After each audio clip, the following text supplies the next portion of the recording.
오늘 그 대표 기도를 한 수지 자매 같은 경우에는 기도 준비하는데 새벽 3시까지 했다고 하더라고요. 저는 어제 1시 반에 갔는데 저보다 더 열심히 준비한 우리 수지 자매와 또 찬양으로 하나님께 영광 돌리는 우리 금나 자매 너무 감사하고요.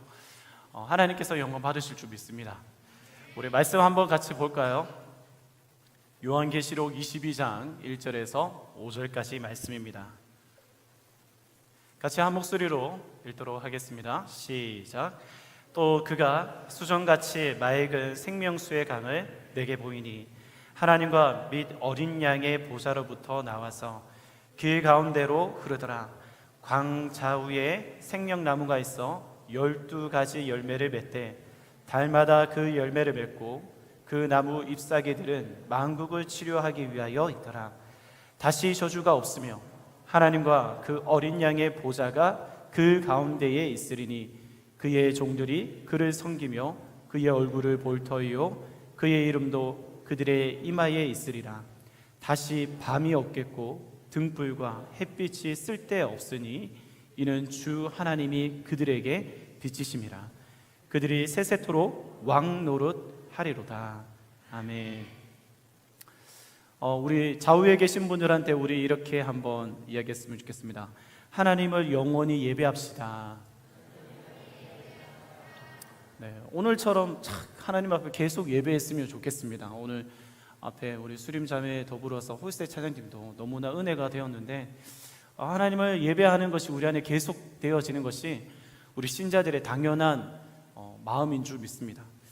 오늘은 여러분들과 참 기억나실지 모르겠지만 사도신경 마지막 시간으로 여러분 나누려고 합니다. 올해 1월에 사도신경 10번째를 나누고 이제 11번째 오늘이 마지막인데요. 찝찝한 마음이 있었습니다. 이 사도신경 마무리 끝내지 못한 아쉬움이 있어가지고 드디어 오늘 나누게 되었고요. 여러분 기억하실지 모르겠지만 이 사도신경의 내용은 그리스도인이라고 한다면, 그러니까 한국에 있는 서울에 있는 우리 한성교회뿐만 아니라 어디에 있는 세계에 있는 어느 그리스도인이라고 한다면 동일하게 이런 것들을 알고 있고 믿고 있는 내용이라고 했습니다. 보편적으로 인정하고 있는 내용이라고 했습니다.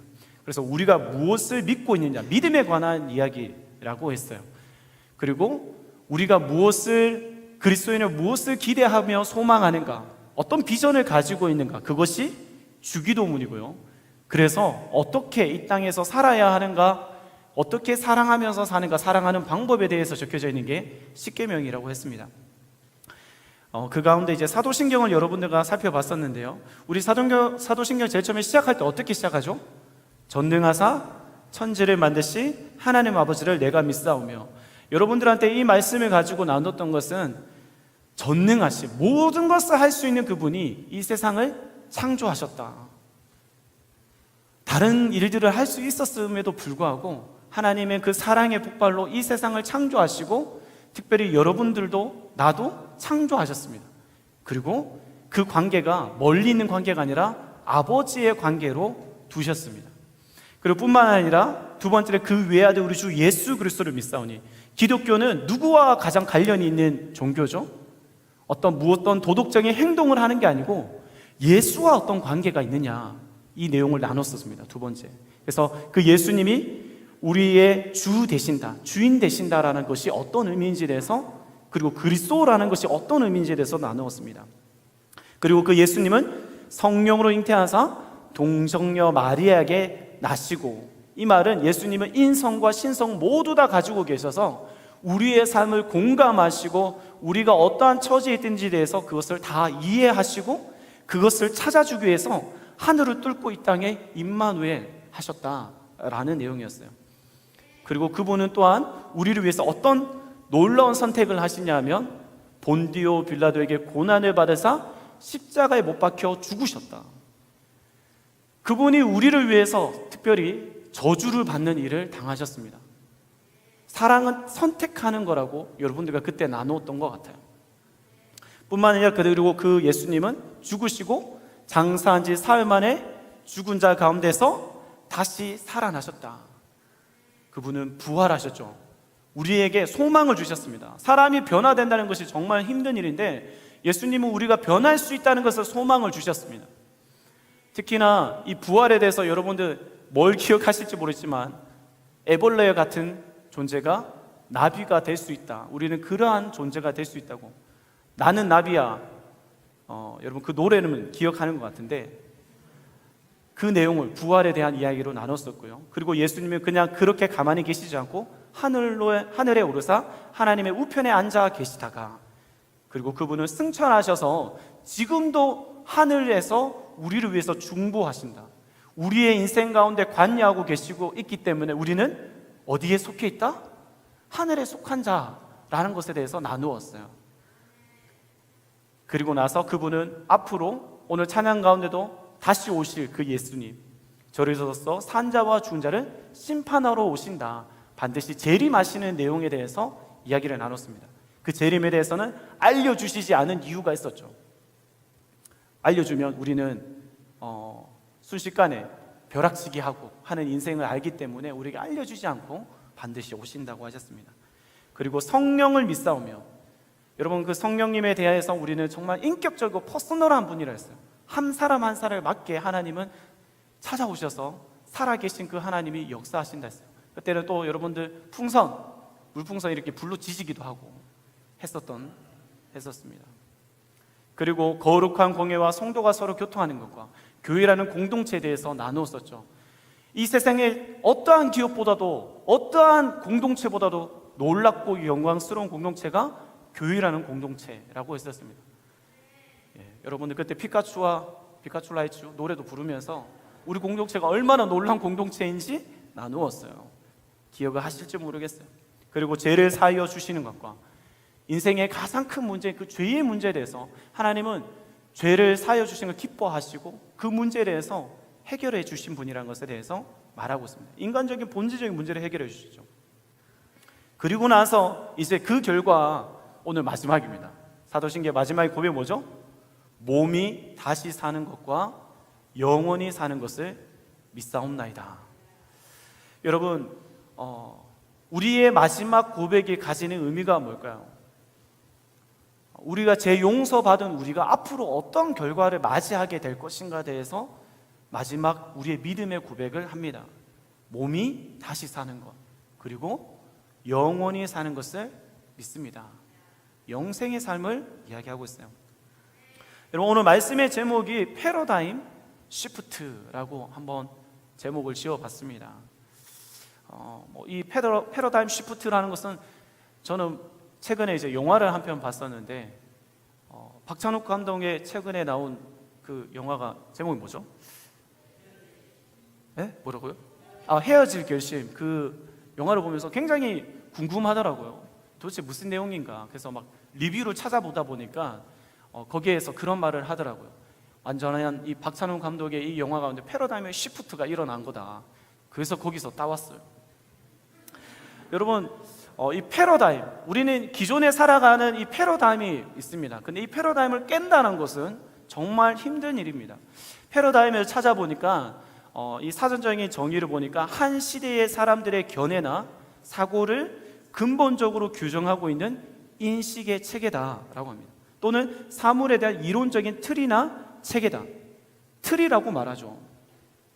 여러분 제가 지금 여기에 보면 물병이 있는데 이 물병은 그냥 중력에 의해서 그냥 떨어지는 게 이 패러다임의 법칙입니다. 그런데 이것을 내가 붙잡고 있거나 다른 방향 끌고 가는 것은 뭐가 필요하죠? 힘이라는 게 필요합니다. 제가 만약 여기 있는 형제한테도 어떤 자매한테도 갑자기 앉아 있는데 일으켜 세우려면 불러야 되겠죠. 예를 들어서 재한 형제가 부르거나 범아 불러야 됩니다. 에너지를 써야 돼요. 무엇인가를 변화를 일으키려면 힘과 에너지가 필요합니다. 우리 사람도 마찬가지입니다. 변화, 제가 머리 자르고 왔거든요. 옷도 영혼 없이 그렇게 옷도 새 옷으로 입고 혹은 뭐 성형을 하거나 운동을 해서 다이어트를 하면 뭐가 달라 보이죠. 변화가 일어납니다. 근데 그곳에는 반드시 돈도 쓰고 시간도 써야 되고 에너지도 써야 됩니다. 힘을 써야 합니다. 그래야 바뀔 수가 있습니다. 그런데요, 이상하게도 아무리 힘을 쓰고 에너지를 쓰고 시간을 써도 절대로 바뀌지 않는 패러다임이 하나 있습니다. 그건 바로 죽음이라는 겁니다. 여러분, 죽음만큼 이 세상에 강력한 힘이 없어요, 사실. 이것은 모든 에너지와 힘과 돈, 이 모든 것을 삼켜버리는 힘이 있습니다. 모든 것이 헛되게 만들 수 있는 것이 죽음이라는 겁니다. 성경은 분명하게 그것을 말하고 있습니다. 혹시 여러분들 이 죽음이라는 것을 가까이서 한번 경험해 본 적이 있으신가요?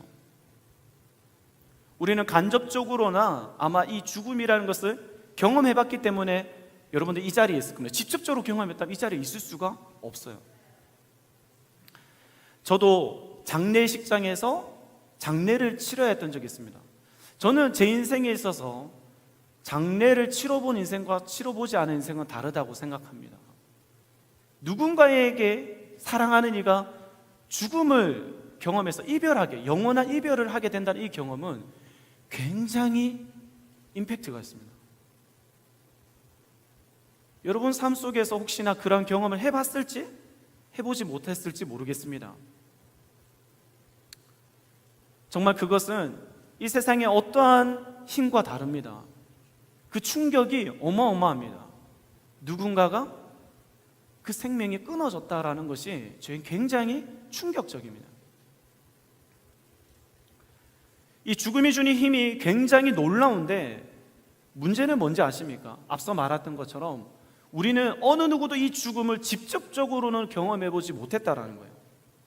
제가 사실 이 말씀을 준비하면서도 이 설교를 준비하는데 너무 한 주, 두 주, 세 주 동안 너무 힘들었어요.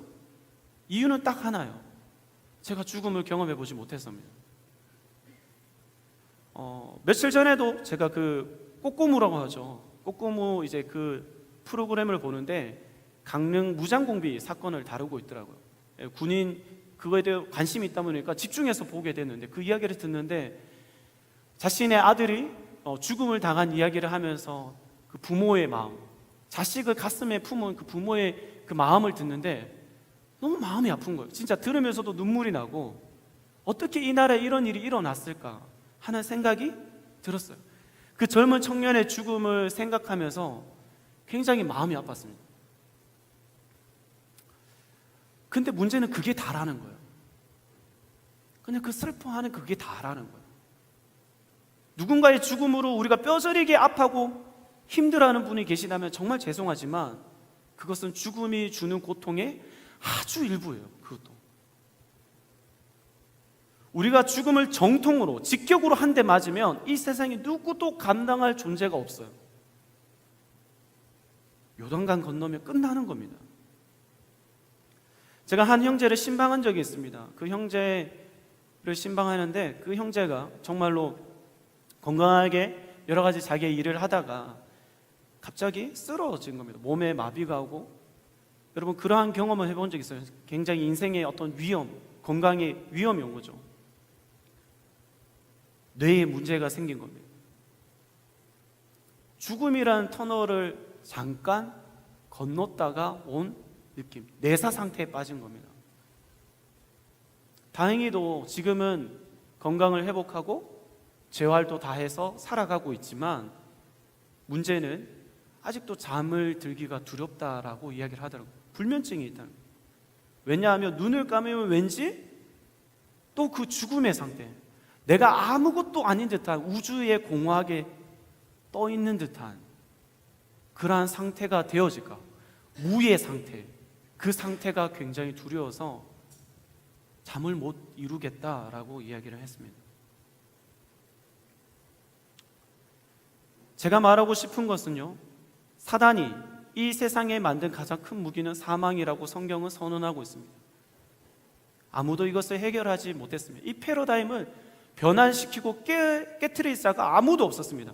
중국을 최초로 통일시킨 진시 황제라는 그 자는 3,000명의 사람을 불로 장생의 약을 구하라고 그렇게 난리를 쳤지만 그는 결국 죽었습니다.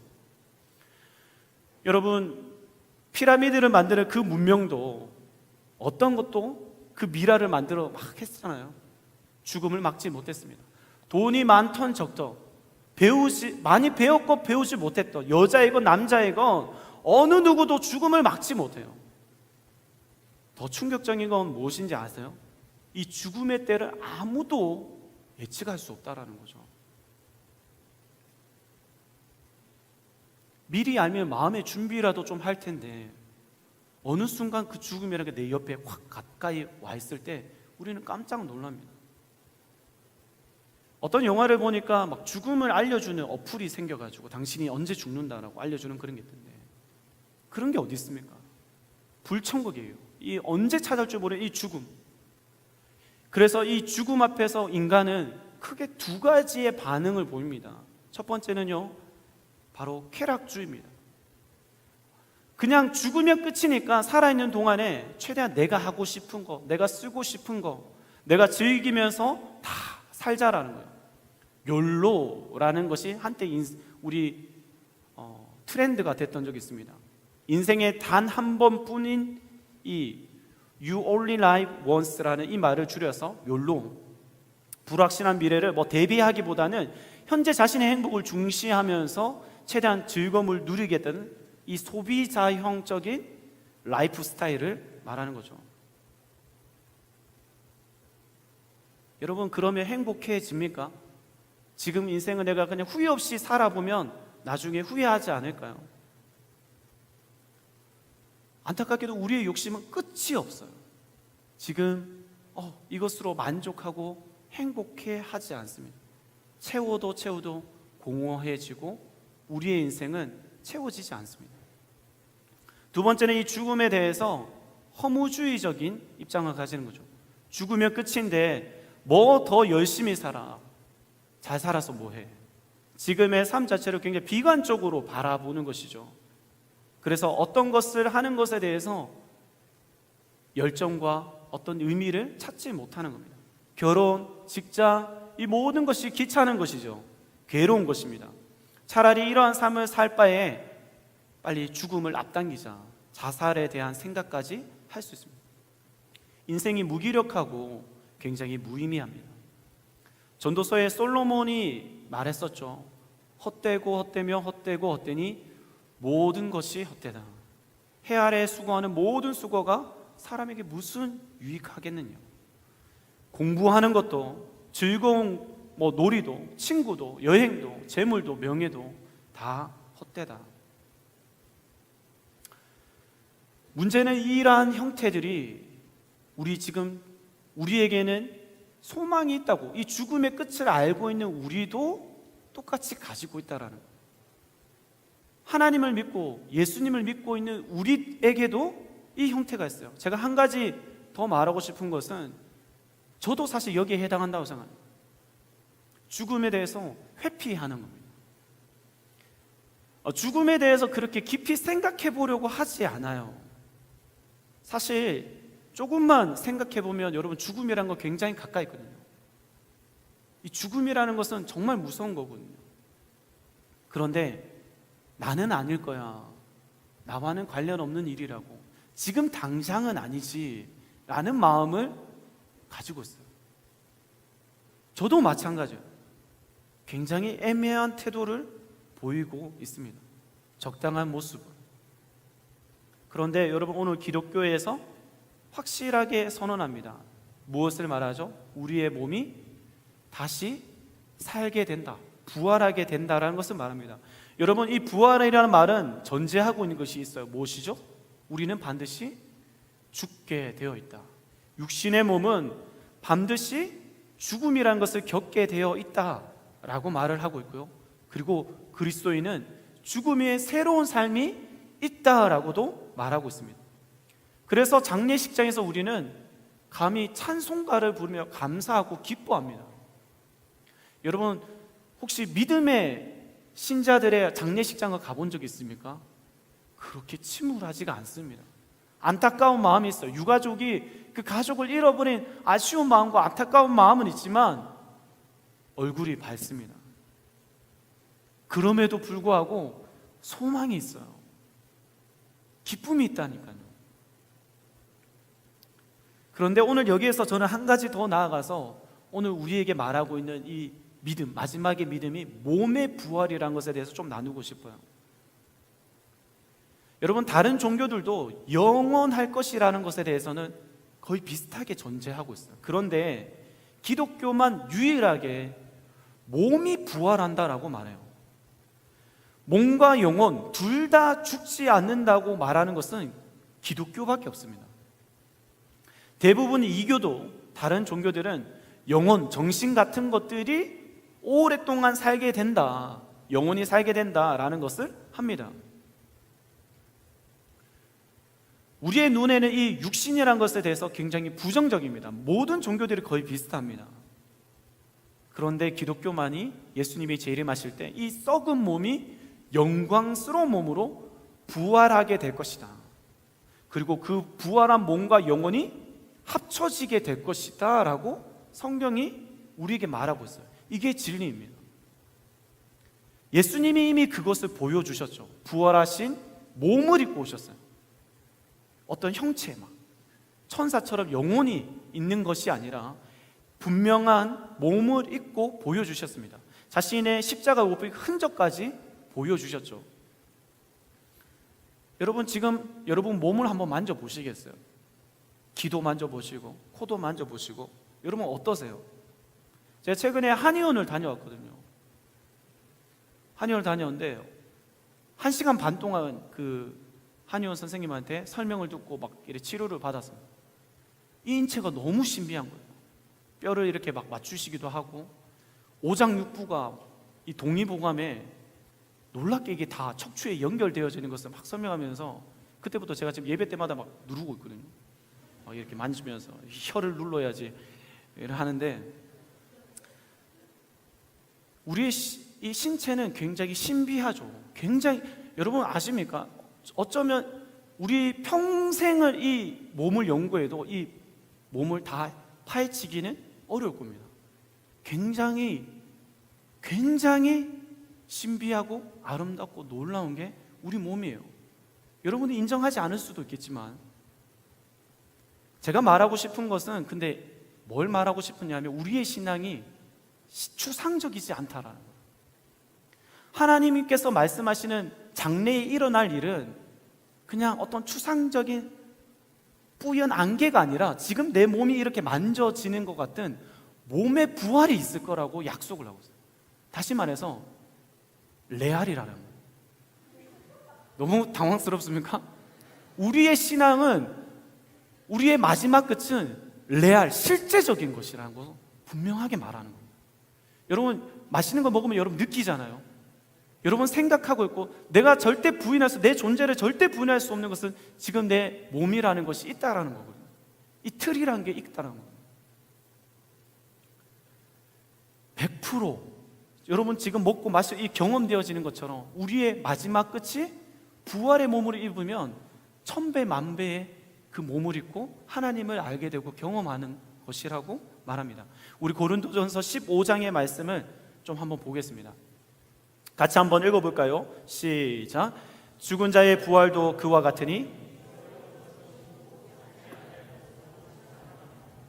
욕된 것으로 신고 영광스러운 것으로 다시 살아나며, 약한 것으로 신고 강한 것으로 다시 살아나며, 육의 몸으로 신고 신령한 몸으로 다시 살아나느니 육의 몸이 있은즉 또 영의 몸이 있느니라. 여러분, 성경은 분명하게 우리가 나중에 부활할 것이다, 그 부활의 몸과 함께 합쳐질 것이라고, 다시 살아날 것이라고 말하고 있습니다. 근데 여기서 놀라운 것을 말해주고 있어요. 여러분 42절에 보면 썩을 것으로 신고 썩지 아니할 것으로 다시 살아난다. 뿐만 아니라 욕된 것으로 신고 영광스러운 것으로 다시 살아난다. 약한 것으로 신고 강한 것으로 다시 살아난다. 44절, 육의 몸으로 신고 신령한 몸으로 다시 살아난다. 여러분, 우리에게 이제는 몸이, 새로운 몸이 예수님 재림하실 때 있을 텐데 그것은 신령한 몸이라는 거예요. 여러분, 이 몸은 감히 우리가 상상할 수가 없습니다. 사진 하나 보여주시겠어요? 여러분 저게 뭔지 아세요? 저 줄기 길게 이렇게 뻗은 저 줄기가 뭔지 아세요? 제가 결혼할 때 저희 어머니께서 이렇게 아보카도를 보내주셨거든요. 그 중에 씨를 하나를 따개가지고 이렇게 물에 놔뒀다가 이제 화분에 분갈이를 했는데 저게 며칠 사이에 저만큼 이렇게 커진 거예요. 여러분들이 보시면 그 아보카도 이 씨가 이렇게 될 것이 저는 지금 매일매일 너무 신기하게 자라나거든요. 마치 깜짝깜짝 이걸 보면서 저는 놀랐거든요. 이 씨가 이렇게 자라나요? 어떤 큰 나무가 될지 너무 지금 걱정이 됩니다. 저희 집을 뚫고 갈 것 같아서 잭과 콩나물 그 콩나무 같은 스토리가 일어날 것 같은 느낌이에요. 마찬가지로 지금 하나님께서 우리에게 뭘 말씀하시냐면 우리의 몸은 지금 사실 여러분 질병도 있고 약하고 여러 가지 부족한 게 있지만 이 몸으로 심은 것이 상상할 수 없는 영광스러운 몸으로 있게 될 것이라고 하나님은 약속하고 있고 이것을 믿으라고 말하고 있다는 거예요. 여러분, 우리의 패러다임이 변환되어져요. 시프트가 되어질 것이 있다는 거예요. 그 틀을 다 제거하지 않고 그 씨가 있는 상태에서 일어나는 변환입니다.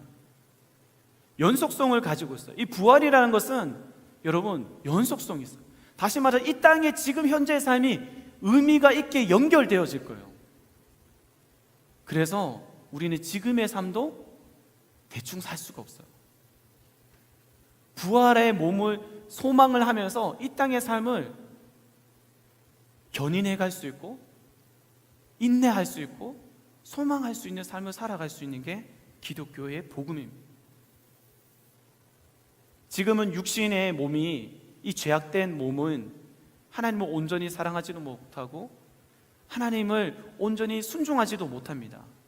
그런데 신령한 몸을 입고 주님을 만날 때에는 그런 게 전혀 없다라는 거예요. 주님을 깊이 사랑하게 되고 주님을 너무나도 따르게 되고 함께하게 됩니다. 조금도 부족함 없는 삶을 살게 될 것이라는 거예요. 여러분 고린도전서 15장 53절과 54절 말씀 같이 한번 읽어보도록 하겠습니다. 시작. 이 썩을 것이 반드시 썩지 아니할 것을 입겠고 이 죽을 것이 죽지 아니함을 입으리로다. 이 썩을 것이 썩지 아니함을 입고 이 죽을 것이 죽지 아니함을 입을 때에는 사망을 삼키고 이기리라고 기록된 말씀이 이루어지리라. 사망아 너의 승리가 어디 있느냐? 사망아 내가 쏘는 것이 어디 있느냐? 사망이 쏘는 것은 죄요 죄의 권능은 율법이라. 우리 주 예수 그리스도로 말미암아 우리에게 승리를 주시는 하나님께 감사하노니. 우리 같이 크게 읽을까요? 그러므로 내 사랑하는 형제들아 견실하며 흔들리지 말고 항상 주의 일에 더욱 힘쓰는 자들이 되라. 이는 너희 수고가 주 안에서 어떻다고요? 헛되지 않대요. 여러분 지금 이 자리에 앉아있는 여러분들의 지금의 수고가 헛되지 않습니다. 우리가 곧 이제 제주 땅으로 선교를 가게 되는데요, 쓸데없이 왜 바쁜 이 시기에 지금 막 이제 코로나도 좀 풀리고 여행도 가고 좀 휴가, 우리 직장 다니는 우리 청년들 정말 휴가 그 기간이 얼마나 귀한 시간이에요. 나를 위해서 쓸 수 있고 내가 충분히 놀 수도 있고 하겠지만 그 제주 땅으로 가서 굳이 땀 흘리고 내 돈 그 많은 재정을 써서 왜 그 일을 하느냐. 근데 성경이 말하고 있습니다. 형제들아 견실하며 흔들리지 말고 항상 주의 일에 하나님의 일에 더욱 힘쓰는 자들이 되어라. 이것이 이 수고가 헛되지 않습니다. 어디 안에서요? 예수 그리스도 안에서.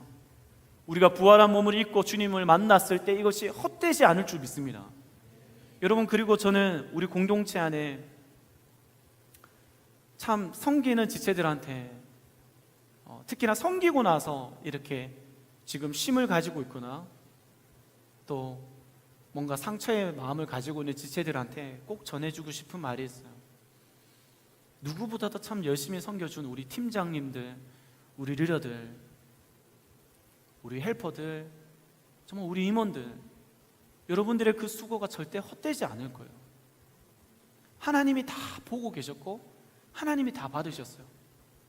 여러분들의 마음을 이해합니다. 오랫동안 함께 사역했던 청년들이 자기가 이제 신앙이 흔들리고 있을 때 챙겨주지도 않고 연락도 잘 하지 않는다고 마음에 상처가 있더라고요. 현타가 오죠. 내가 이토록 열심히 했는데, 애썼는데, 내가 얼마나 그렇게 내 재정에 쪼달려 가면서 내 마음의 그 고난과 아픔을 가지고 그렇게 당신을 위해서 섬겼는데 이렇게 된다고? 굉장히 마음이 힘듭니다. 그런데 오늘 주님이 말씀하십니다. 너희 몸으로 하나님께 그 산 제사를 드린 것에 대해서 내가 결코 헛되지 않게 할 것이다. 주님 안에 우리가 생각하지도 못한 보상과 위로가 가득 넘쳐나는 그 세계가 있을 것이다 라고 말하는 거예요. 하나님께서 그러시면서 오늘 영생의 삶에 대해서 분명히 약속하고 있습니다. 그 부활한 몸을 입고, 여러분 우리의 영혼을 영원히 사는 거 아시죠? 그리고 믿지 않는 자들도 영원히 삽니다. 여기서 말하는 영생은 여러분 오래 사는 것을 말하는 게 아니죠. 영생의 삶은 누구와 사는 거예요? 여러분 우리가 어디 여행을 가더라도 불편한 사람하고 여행 가면 굉장히 그 자리가 힘들고 어려워요. 근데 누구와 가느냐가 참 중요하잖아요. 기독교의 핵심의 그 영생이라는 것은 나를 너무나도 사랑하시는 그 하나님과 영원히 살게 되는 완성된 새 하늘과 새 땅으로 가게 된다라는 거예요. 여러분 이 말씀에 대해서 우리가 계시록 오늘 본문의 말씀을 통해서 좀 나눠보려고 합니다. 우리 1절 말씀을 다시 한번 읽어봤으면 좋겠습니다. 시작. 또 그가 수정과 같이 맑은 생명수의 강을 내게 보이니 하나님과 및 어린 양의 보호자로부터 나와서. 2절도 한번 읽어볼까요? 시작. 길 가운데를 흐르더라.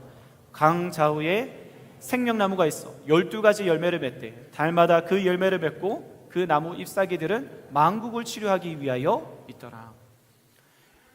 여러분 그 하나님의 나라가 오늘 1절에 보면 수정과 같이 맑은 생명수의 강이 있다라고 합니다.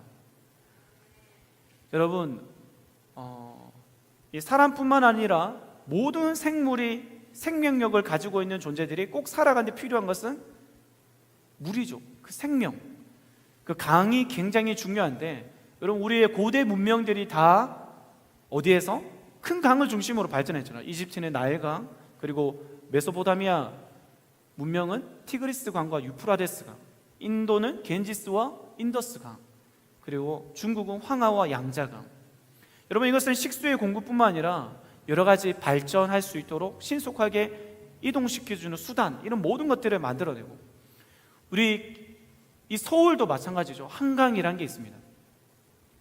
근데 여러분 이 강이 얼마나 더러워집니까? 사람들이 모여 살면, 생물들이 있으면 냄새가 납니다. 썩은 내가 나고 오염물질로 부패하고 마실 수 없어요.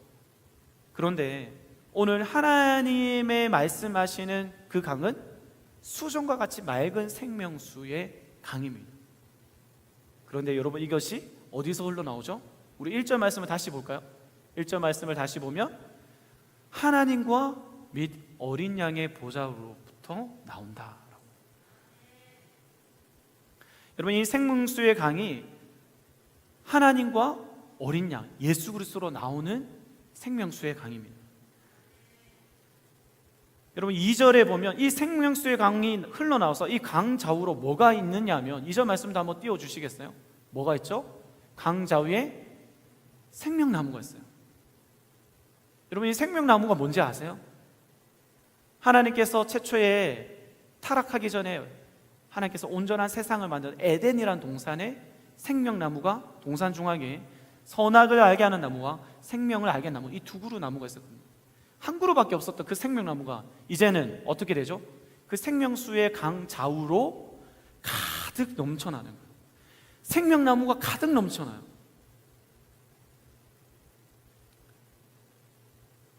여러분, 이 말씀을 보면 우리가 딱 창세기의 말씀이 떠오르죠. 여러분, 찾아보진 않겠습니다. 여러분, 그런데 이 생명나무가 늘어서 있는데 심지어 그 달마다 12가지 열매를 맺는데요. 세상에 있는 나무도 한 나무에는 한 종류의 열매만 맺히게 되는데 하나님 말씀하는 그 생명나무에는 12가지 열매가 한 번에 맺힙니다. 그리고 매달마다 그 열매가 계속 맺혀요. 우리가 좀 좋은 땅과 좋은 기후가 되면 농사도 이모작 정도 할 수 있잖아요. 그런데 이곳은 생명나무는 달마다 새로운 열매를, 하나님이 주시는 생명, 그 존재를 가득 채우는 그 놀라운 생명력이 넘쳐난다는, 풍성하다는, 끊이지 않고 계속 공급되어져서 충만해서 흘러넘친다라고 말합니다. 그리고 그 잎사귀는 만국을 치료하는 잎사귀라고 말합니다. 마데카솔 알죠? 그것처럼 그 잎사귀가 모든 것을 치료하는 잎사귀다. 육신적이고 영적인 결핍을 다 치료해 주는 것이라고 말해주고 있습니다. 사실 여러분, 이 말씀을 에스겔서 말씀에 나오는 환상의 말씀이거든요. 한번 볼까요? 에스겔 47장 1절입니다. 한번 같이 한번 읽어보겠습니다. 시작. 그가 나를 데리고 성전문에 이르시니 성전의 앞면이 동쪽을 향하였는데 그 문지방 밑에서 물이 나와 동쪽으로 흐르다가 성전 오른쪽 제단 남쪽으로 흘러내리다. 여러분, 이 성전에서 하나님의 임재가 가득한 그 성전에서 물이 흘러나옵니다. 여러분, 이 말씀 그 뒤에 보면 이제 발목까지 왔다, 무릎까지 왔다, 허리까지 왔다, 나중에 능히 헤엄칠 수 없을 만큼 물이 엄청나게 흘러나오는 것에 대해서 에스겔이 보게 됩니다. 그리고 나서 6절 말씀, 그 강 한번 볼까요? 시작. 그가 내게 이르시되 인자야 내가 이것을 보았느냐 하시고 나를 인도하여 강가로 돌아가게 하시기로 내가 돌아가니 강 좌우편에 뭐가 많더라? 나무가 심이 많더라. 나무가 굉장히 많은 걸 보게 됩니다. 12절 말씀도 같이 한번 보죠. 시작. 강 좌우가에는 각종 먹을 과실나무가 자라서 그 잎이 시들지 아니하며 열매가 끊이지 아니하고 달마다 새 열매를 맺으리니 그 물이 성소를 통하여 나옴이라.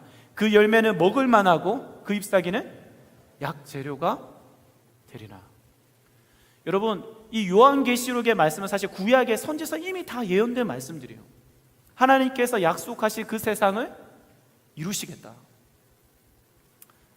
하고 싶은 이야기는 많지만 시간이 없는 관계로, 여러분, 이 생명나무가 의미하는 게 뭘까요? 우리 나무라는 것이 이 트리라는 것에 대해서 말하지만 목재, 우리 성경을 보면 사실 그게 똑같은 언어로 쓰였거든요. 혹시 이 말씀 아십니까? 갈라디아서의 말씀에 보면 이런 말씀이 있습니다. 갈라디아서 3장 13절에 보면 그리스도께서 우리를 위하여 저주를 받으사 율법의 저주에서 우리를 속량하셨으니 기록된 바 나무에 달린 자마다 저주 아래에 있는 자라. 그 나무는 사실 십자가를 의미하기도 합니다. 이 생명나무는 누구를 의미하냐면 바로 예수 그리스도를 의미합니다. 그 예수 그리스도, 그 예수 그리스도를 통해서 우리는 이전에 경험해보지 못한 매 12가지 열매를 풍성하게 얻게 되고 이 세상에서 경험해보지 못한 치유하심을 경험하게 되는 겁니다. 그 실제가 예수 그리스도라고 말하죠. 그래서 요한복음 17장 3절 말씀을 한번 볼까요? 같이 한번 읽어보겠습니다. 시작. 영생은 곧 유일하신 참 하나님과 그가 보내신 자 예수 그리스도를 아는 것이니이다. 우리가 생각하는 그 영생은 그냥 오랫동안 사는 것이라 생각하실지 모르겠지만 우리는 이 세상을 만들고 나를 만드신 그 하나님을 알고 교제하는 것이 성경에서는 영생이라고 말합니다. 그렇다면 그 영생은 이 땅에서 우리는 경험할 수가 있습니다. 예수 그리스도를 통해서 우리 안에 반드시 이 변환이 일어나기 시작합니다. 하나님을 가까이 하게 되고 하나님을 기꺼이 섬기게 되고 하나님을 예배하게 되고 영원토록 하나님을 사랑하고 섬기게 됩니다. 지금은 희미합니다.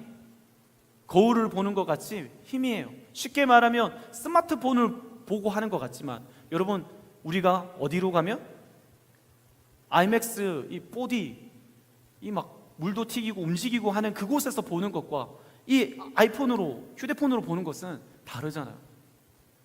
그때는 우리가 영광의 몸, 부활의 몸을 입고 하나님과 그렇게 대면하게 될 겁니다.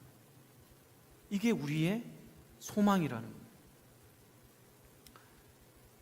말씀을 정리하고 싶습니다. 제가 이 말씀을 참 준비하면서 어떻게 참 이것을 나눌 수 있을까? 하나님, 도대체 우리가 영원한 삶을 산다라는 거, 부활한 몸을 입는다는 게 그게 어떤 의미입니까? 이게 저희의 한계라는 것을 굉장히 많이 느꼈어요. 그걸 설명할 길이 너무나 없었어요. 제게 있어서 가장 이 세상이 너무 아름다워 보였을 때 결혼식을 했을 때거든요. 결혼을 하고 나서 특히나 뭐 결혼식 자체는 너무 좋기도 했죠. 피곤하잖아요. 그런데 그날 이제 첫날 밤을 이제 보내기 위해서 이제 그 다음날 신혼여행을 떠나기 전에 이 서울에서 지낼 때 굳이 집에서 지내기보다 처음으로 제 인생에 호텔이라는 것에 대해서 숙박을 해봤죠. 여러분, 여의도에 그 콜레드 호텔이라고 있어요. 제가 처음으로 이제 그 호텔을 이제 가긴 해. 하필이면 이제 늦게 가가지고 너무 하나님 은혜였죠. 하나님 예배하시면 이제 이 방을 업그레이드를 스위트룸으로 해준 거예요. 여러분,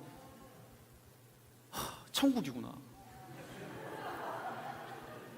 너무 아름다운 거예요. 진짜 여러분 뭐 이렇게 말해서 그렇지만 왜 사람들이 한강의 뷰에 살려고 하는지 알겠더라고요. 석양이 져 있는, 늦게 갔으니까 석양이 져 있는 그곳에, 그 높은 곳에 막 한강이 보이고 하나님 지으신 세계가 너무 아름다운데 내가 사랑하는 이가 내 앞에 있어요.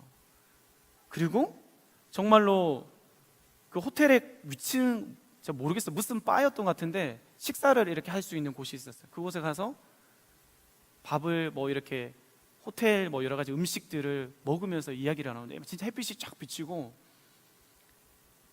너무 행복한 거예요. 이게 뭐지? 이런 세상이 있는 거야? 미안합니다. 여러분 경험해보지 못했어요. 맛본 사람만이 알아요. 근데 정말 내 사랑하는 이와 좋은 곳에서 맛있는 음식을 먹으면서 미래에 대한 이야기 막 이야기를 나누는데 진짜 영원했으면 좋겠더라고요. 이 기쁨이 제발 영원했으면 좋겠다. 막 솟구치는 거예요. 또 있었으면 좋겠다. 이런 시간 또 있었으면 좋겠어. 제발. 막 내 마음에 막 넘치는 거예요. 하나님이 우리에게 약속하시는 게 바로 이겁니다. 그 하나님이 만드신 세계가 있어요. 감히 여러분 그 상상할 수 없는 그 세계가 있는데 그때 우리는 지금은 비록 깨째째하고 연약하고 그렇지만 그 세계에서 우리가 하나님 영광스러운 그 몸을 입고 영광스러운 그 장소에서 주님을 대면해서 교제할 때가 있어요. 지금은 잘 몰라요. 그래서 여러분들 마지막으로 말하고 싶습니다. 여러분 알아요. 지금 얼마나 이 세상이 힘든지. 직장도 당장 내 현실에 있는 이 문제 앞에서 예배하는 게 뭐냐고, 전도하는 게 뭐냐고, 기도하는 게 뭐냐고, 영혼들 돌보는 게 뭐냐고, 당장에는 이게 아무것도 별 효력이 없는 것 같아 보일지라도 하나님 우리가 마주할 그때에 하나님 말씀하실 겁니다. 그것이 내게 무엇과도 바꿀 수 없는 기쁨이고 하나님과의 대면하게 되는 가장 큰 대화거리가 될 거예요. 반드시 그 날이 오게 될 줄 믿습니다. 우리 같이 찬양했으면 좋겠습니다.